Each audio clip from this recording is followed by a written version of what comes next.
गुप्त वंश समुद्रगुप्त चंद्रगुप्त द्वितीय गुप्त वंश ने 275 से 550 ईस्वी तक शासन किया। इस वंश की स्थापना लगभग 275 ईस्वी से महाराज श्रीगुप्त द्वारा की गई। गुप्त वंश का प्रथम शक्तिशाली शासक चंद्रगुप्त प्रथम था, जिसने 319 से 335 ईस्वी तक शासन किया। चंद्रगुप्त प्रथम ने अपनी महत्ता सुनिश्चित करने के लिए अपने पूर्वजों के विपरीत महाराजाधिराज की उपाधि धारण की। वाकाटक शासक प्रवरसेन प्रथम ने 4 अश्वमेध यज्ञों का संपादन किया। कन्नौज को महोदय, महोदयत्री आदि नामों से अभिव्यक्त किया गया।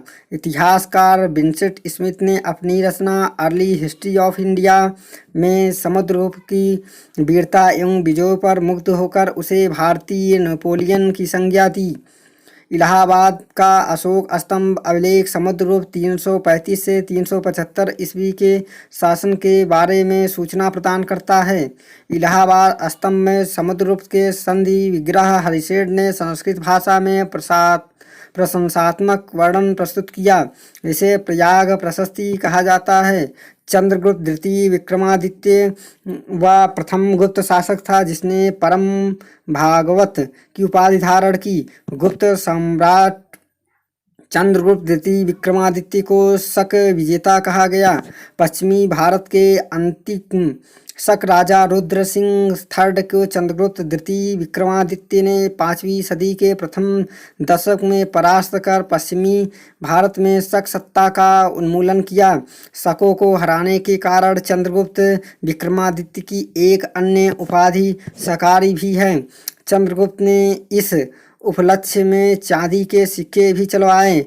हूणों का पहला भारतीय आक्रमण गुप्त साम्राज्य स्कंदगुप्त के शासनकाल में हुआ।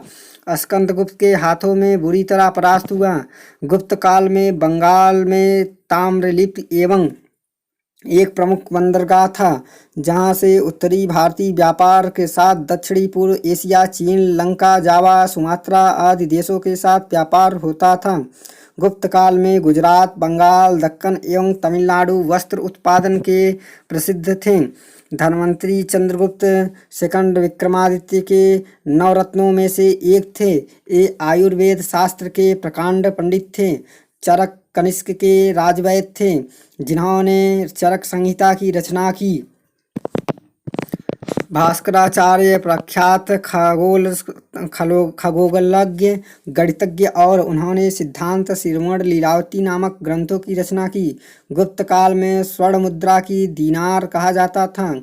चीनी यात्री फायान के अनुसार लोग दैनिक क्रय विक्रय में कौड़ियों का प्रयोग करते थे। सती प्रथा का प्रथम अभिलेख साक्ष्य एरड़ से प्राप्त हुआ है।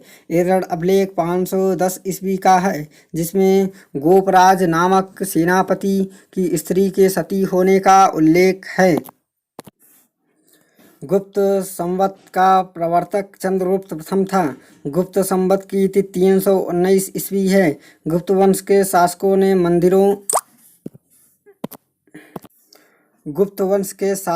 मंदिरों एवं ब्राह्मणों से सबसे अधिक ग्राम अनुदान दिए। गुप्त काल में कला एवं साहित्य में हुई प्रगति के आधार पर इस काल को प्राचीन भारत का स्वर्ण युग कहा जाता है। प्राचीन भारत में सिंचाई कर को उद्गभा तथा विदधखाभा कहा गया। गुप्त एवं गुप्तोत्तर काल में रेशम के लिए कौशेय शब्द का प्रयोग किया गया। 3री शताब्दी में वरंगल लोहे के यंत्र उपकरणों हेतु प्रसिद्ध था। तोरमाड़ भारत पर दूसरे हूण आक्रमण का नेता था। शतरंज का खेल भारत में गुप्त काल के दौरान उद्भूत हुआ था, जहाँ इसे चतुरंग के नाम से जाना जाता था। भारत से यह ईरान एवं तत्पश्चात यूरोप में पहुँचा। महर्षि कपिल ने सांख्य दर्शन का प्रतिपादन किया था। महर्षि पतंजलि को योग दर्शन का संस्थापक आचार्य माना जाता है। न्याय दर्शन का प्रवर्तक गौतम ने किया, जिन्हें अक्षपाद की भी कहा जाता है। अजंता एवं एलोरा औरंगाबाद महाराष्ट्र में स्थित है। शांति निकेतन बीरभूम पश्चिम बंगाल में है। एलिफेंटा गुफा मुंबई महाराष्ट्र में है। महाबलीपुरम मंदिर मामल्लपुरम कांचीपुरम तमिलनाडु में है। सांची स्तूप रायसेन मध्य प्रदेश में है। लिंगराज मंदिर भुवनेश्वर उड़ीसा में है। सूर्य मंदिर काला पैगोड़ा या कुड़ाक उड़ीसा में है। दक्षिणेश्वर काली मंदिर कोलकाता पश्चिम बंगाल में है। सोमनाथ मंदिर गिर सोमनाथ गुजरात में है। कैलाश मंदिर एलोरा महाराष्ट्र में है। त्र्यंबकेश्वर मंदिर नासिक महाराष्ट्र में है। महाबलेश्वर मंदिर महाराष्ट्र में है। दिलवाड़ा जैन मंदिर माउंट अबू राजस्थान में है। ब्रह्मा मंदिर पुष्कर राजस्थान में है। होयसल मंदिर हेलेबी कर्नाटक में है। रामेश्वर मंदिर तमिलनाडु में है। मीनाक्षी मंदिर मदुरई तमिलनाडु में है। वेदेश्वर मंदिर तंजावुर तमिलनाडु में है। नटराज मंदिर चिदम्बरम तमिलनाडु में है। वेंकटेश्वर मंदिर तिरुपति आंध्र प्रदेश में है। जगन्नाथ मंदिर पुरी उड़ीसा में है। वैष्णो देवी मंदिर जम्मू कश्मीर में है। खजुराहो मंदिर छतरपुर मध्य प्रदेश में है।